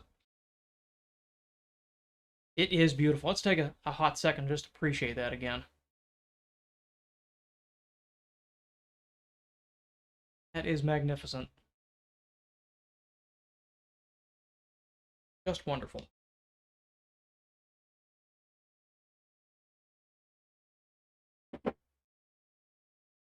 Mom, stop texting me. Busy.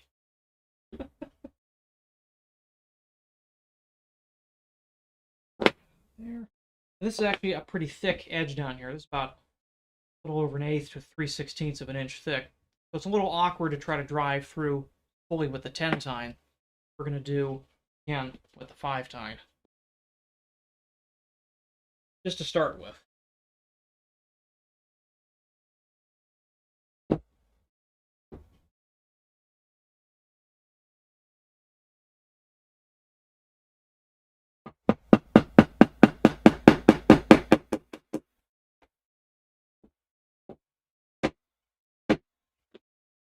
That's certainly.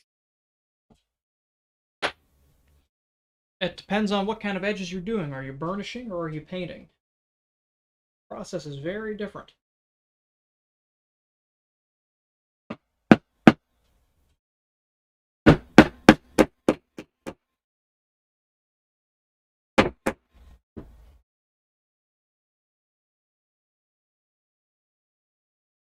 Now you notice that we started on 2 different ends here. We started here at the corner, and we're going to meet in the middle. I like doing it this way because it lets me, number one, it lets me ensure that my edge is where I need to be here first. I know I'm not piercing this edge. It lets me line up the stitch perfectly with the corner, so the corner looks nice, and they meet in the middle. And occasionally, most times, the stitch line lines up just right. Occasionally, you get a little bit where they don't quite line up, and you need to fudge it a little bit. We'll see if that happens or not here. I have a suspicion that it's going to work just right. Let's see if I'm correct. Find out by just pressing the irons in there, working with the tines, and that actually is perfect. So I'll show you that in a second here. Everything lined up just perfectly.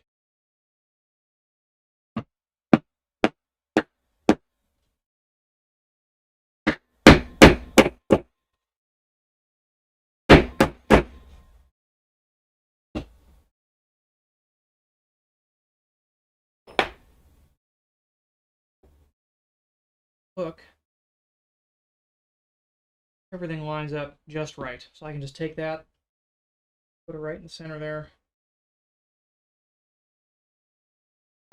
That's always a good feeling when that happens.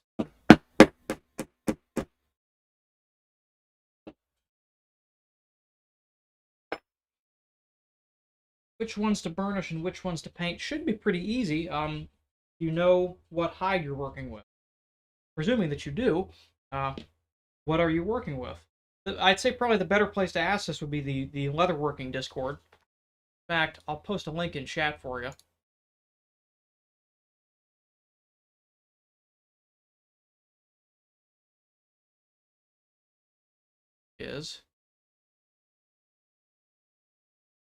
In chat there is a link to the leatherworking Discord. Feel free to join. There's a lot that's been said about this topic already. So if you want to come in and just use the search function up on the top, you can find a good bit of information about that right off the bat. But generally, they will the place you're buying from will list how the leather was tanned. And generally speaking, not always, but generally speaking, anything that's vegetable tanned can be burnished. Not everything. And everything that is chrome tanned must be painted. There are some things that are vegetable or combination tan that still need to be painted. Chev is one of them, where you technically can burnish it, but it doesn't work that well. So most often it's painted or folded. But really it just comes down to knowing what you're buying. And that, unfortunately, is a pretty esoteric question. It took me a long time to kind of learn what was what, because there's a lot of information out there, and surprisingly not as much explanation as you would think about it. So just kind of, it comes down to asking people, reading a lot, and unfortunately also figuring out in trial by fire. Buying something and messing around with it and seeing what you learn, which I think is the best way, but it does cost you a bit.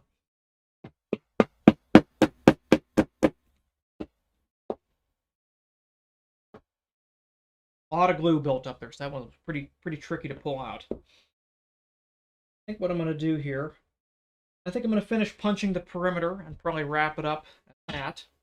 If you have any questions about anything you saw today, please, by all means, if you've been thinking about something and thinking about asking something, please ask me in chat. I would love to answer your questions. Like I said, I'll be here for a little bit longer. I think we're just going to wrap it up as soon as I finish punching all around the edge here.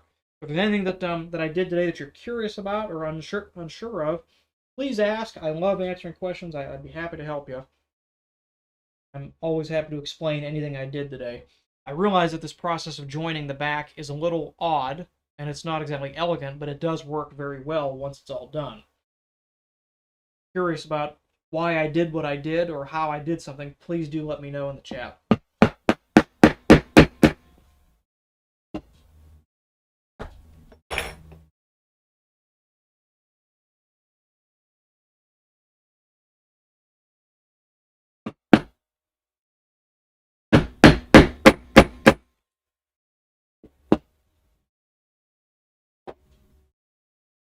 I'm at the point in this now where I do everything, and it's more or less second nature, and I very rarely question why I'm doing something. So it often escapes me to explain something that I'm doing. So I don't doubt that there was something I simply just did without telling you why I did or what I was doing. Please do let me know.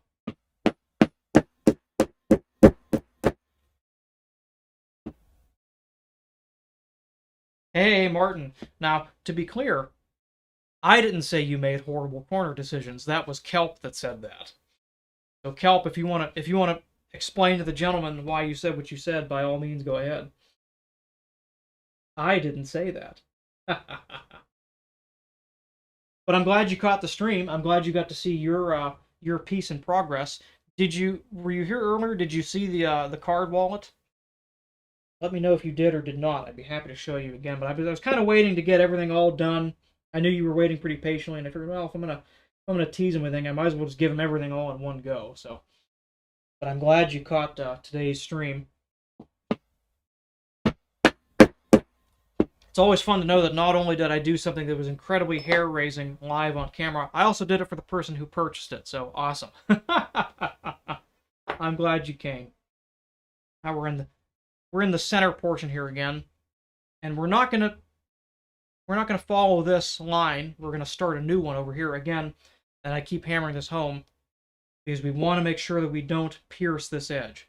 We can always fudge the distance here in the center, but you kind of can't do that here. You have to be at the edge there or you're not. So again, we're going to restart the stitch line here, and we'll join it afterwards when it's all done. Oh, good. I'm glad you saw it. That's going to look really stunning in the still photos. I'm glad you finally got to see it. Thank you so much for waiting so patiently.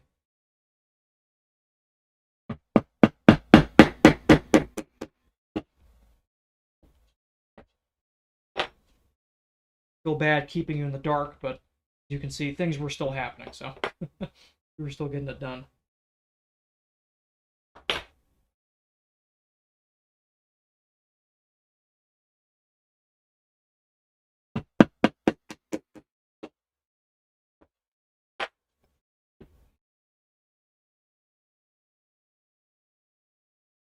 Again, just right. Everything lined up just perfectly. I won't have to fudge anything in the center here. Everything will be just the way it needs to be.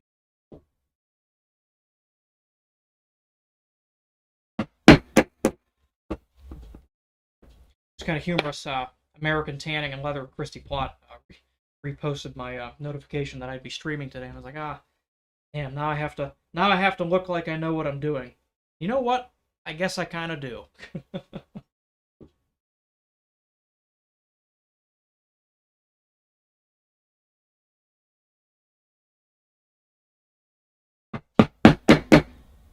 Mentioned earlier about the magic bullet to solving problems or things like that, and fortunately with leatherworking, 90% of it really does come down to you just have to do a lot of it. You have to make as much as you can all the time and just never stop to really get past a certain couple notable roadblocks. Burnishing, edge painting, stitching, things like that. You just have to really do a bunch of it. And for me, in particular, there was no one moment I could point to where I was like, oh, I get it now. I see what I was doing wrong. I still don't know what I was doing differently versus what I do now. I just know that now I do it right and it works. And before, I was doing something wrong, either the way I was holding the irons or the way I was striking it or maybe simply the tool I was using. Something was wrong and I wasn't getting quite the consistency that I get now. Just kind of funny how that works. Just keep at it. Just keep doing it. Do it as much as you can. If you really love it, like I ended up loving it, it's not a problem to do that. But it can be difficult if you're just a hobbyist and you only have a certain amount of time, and it's difficult, is the long and short of it. There's no easy way to get past some of those problems. But keep at it. I guess that's the best thing I could tell you. Keep doing it. You just kind of have to have the faith that if I keep doing this, I will get better at it. A lot of people do that. Very gratifying to get to watch them do what they do. I'm not exactly sure if what I said just now made sense or not. Presuming that it did. But right now I'm focusing on this stitch. Slowing down is very important, and that's often underrated, and I have trouble with that myself. Slowing down and thinking about what you're doing really does matter quite a bit. Every single corner, every single side, just lined up perfectly. That is a nice treat. That makes me feel good.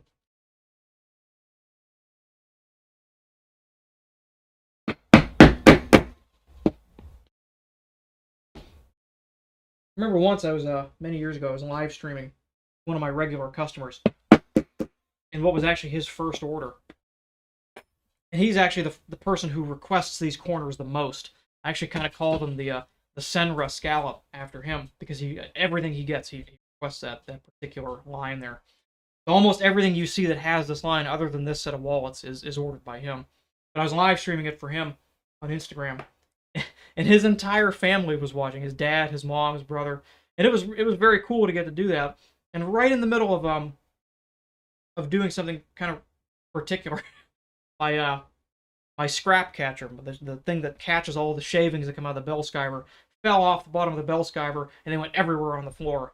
So I had to vacuum it up. And as I recall, I did that live on the stream holding the camera, so it was a POV vacuuming stream for a minute there. Kind of funny what happens when you're live. Things you never expect. I certainly didn't expect the cat to not eat the treat, so those of you who voted yes to bother the cat, shame on you, it'll never happen again. Hope you've learned your lesson today. I will never bother the cat again. That is just... Not only did everything line up here, this gap that we're going to bridge right now also lined up perfectly. So everything is just Just peachy. Other than the fact that it's snowing. That I'm less enthused about. But it's also not exactly something I have control over. Brought my Lincoln home earlier than I ever have this year, and it's sitting in my driveway getting snow on it. Disgusting. But only for another day or two. I think we're going to be out of this cold weather here by the weekend. I can get to drive it again. Looking forward to that. Looking forward to a good year of driving the car and doing car-related things.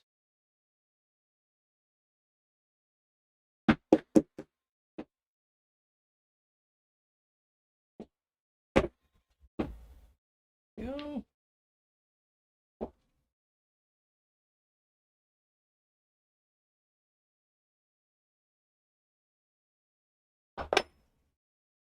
It is the first stitch I've had to do that needed any different spacing at all. Like that.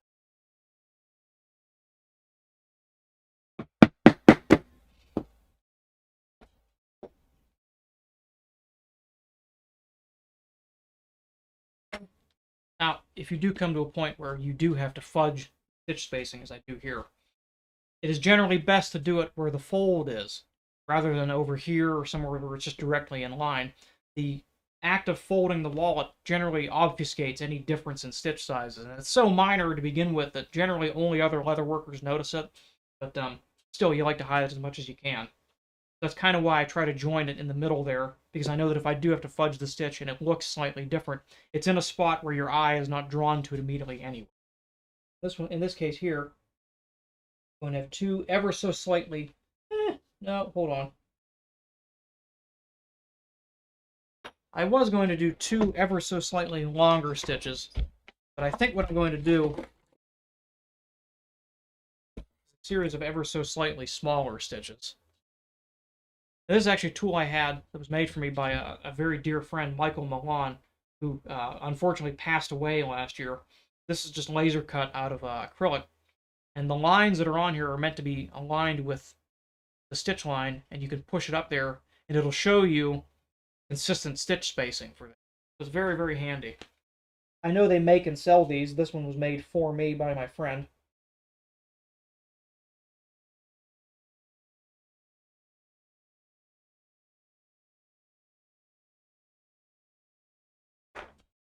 Take the awl.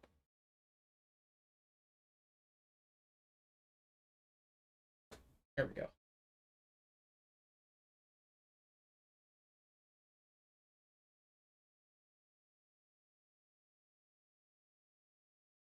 That's another very nice thing about this cutting mat, that again, I can just take the awl and press it directly down onto the bench. Punch it through. Very, very nice. There we go there.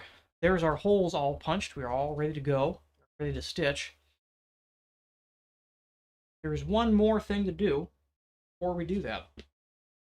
And again, yeah, hammer this point home. Ha ha ha ha. Very funny. I'll be here all week. Thank you. But if you have one of these hammers, it is beneficial to hammer the stitch holes before and also after you stitch it. And again, the purpose of that being that you can see, we've had to drive through a fair bit of leather here. That is not exactly super, super thin. It's not thick, but nor is it thin. And as we do that, our tines become wider at the base, and consequently, you get these mushroomed out a little bit. They become wider than you need them to be. So hammering them closes them up. You get a tighter stitch line, and it just looks nicer overall. I'm going to type it in chat for you, Roger. It is called Yellow Tools. It is made to size, so measure your workbench, have it cut directly to size, and it is fantastic. Absolutely fantastic. So we're going to take this.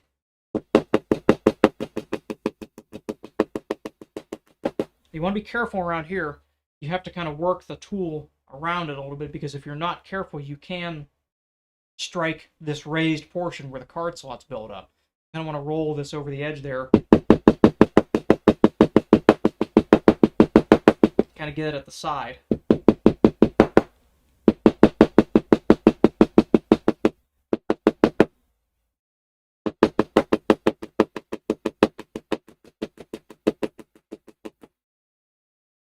You kind of see that close them up pretty nicely there.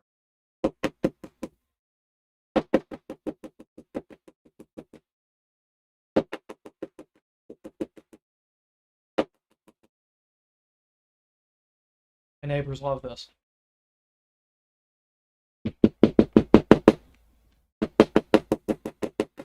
Actually, they don't mind. I have a very good relationship with my neighbors, most of whom are family to begin with, and the ones who aren't actually blood are still basically family. So my next door neighbor, Rick, will routinely come over with a glass of whiskey or something else fun to try and just sit around and hang out. I've done a couple things for him, so very good to have neighbors that care about you. So let's recap what we did today. We took these two pieces, joined the alligator back to. My God, look at that! Just look at that. That is marvelous. Wow. Even now, having done a lot of these, it takes my breath away to see that, which is a good sign. You should be astonished by the things you make, by the materials you work with. It keeps it fresh. That is absolutely magnificent. But today we talked about using negative templates to mark. Oh boy, what a mess. Using negative templates in lieu of clear acrylic templates to mark out our alligator, specifically in relation to the scale pattern arrangement. Cutting the alligator, we skived it, and then we went through a lengthy process of joining it to the back in a way that lets it flex independently and prevents it from wrinkling too much. Trimmed it, punched holes. I think we did pretty well today. The thread is going to be green. This is number 31, Vinimo number 8, kind of a foresty green. It looks quite nice. I tried a couple different greens. I tried some warmer toned ones, and I just didn't like the way they looked against the green. Even though this is technically a cooler toned green than the alligator itself, I think it looks quite smart together. And it certainly looked good on the card wallet. With that said, hold on. Cat.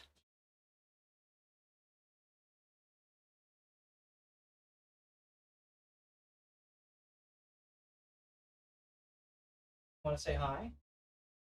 Want to say hello to everybody? No. Want down. Who wants down? Well, we tried. We gave it an honest try with the cats. Here he goes. The thread is a Vinimo number 8, so it's about 0.45, 0.4 millimeters. I find that works very well with my stitch spacing, which is 9 stitches per inch or 3 millimeter spacing. So that works very nicely. I think that about wraps it up. As always, if you have any questions or things like that, feel free to shoot me an email or get me on Instagram. If you're looking to purchase anything, the store page is open, and I am officially accepting commissions and orders again. I have a few things listed that are ready-made and ready to ship, and I'm working on getting some various color patterns up for things. I managed to find some inspiration from some cars I've painted, which I think is interesting. Brenton, yes, I will continue to strive to provide good cat content for you. But I'm glad you came in. Martin, I'm glad you got to see your wallet be put together. I'm glad. I'm really pleased with how this worked out. It doesn't always work out that nicely, and I'm glad that it worked out that nicely this particular instance. This is going to be very pretty all put together. So with that, I'm going to shut her down. Thank you very much for coming along. As always, email me, message me on Instagram or in the Leathercraft Discord if you have any questions or things you'd like to see. And if you have any ideas for future content for things you would like me to cover, I see people ask kind of regularly about burnishing. So maybe the thing I do next week, maybe we'll do something that's got some burnishing involved. We can talk about that a little bit more in depth. So, as always, thank you all for joining. Have a good rest.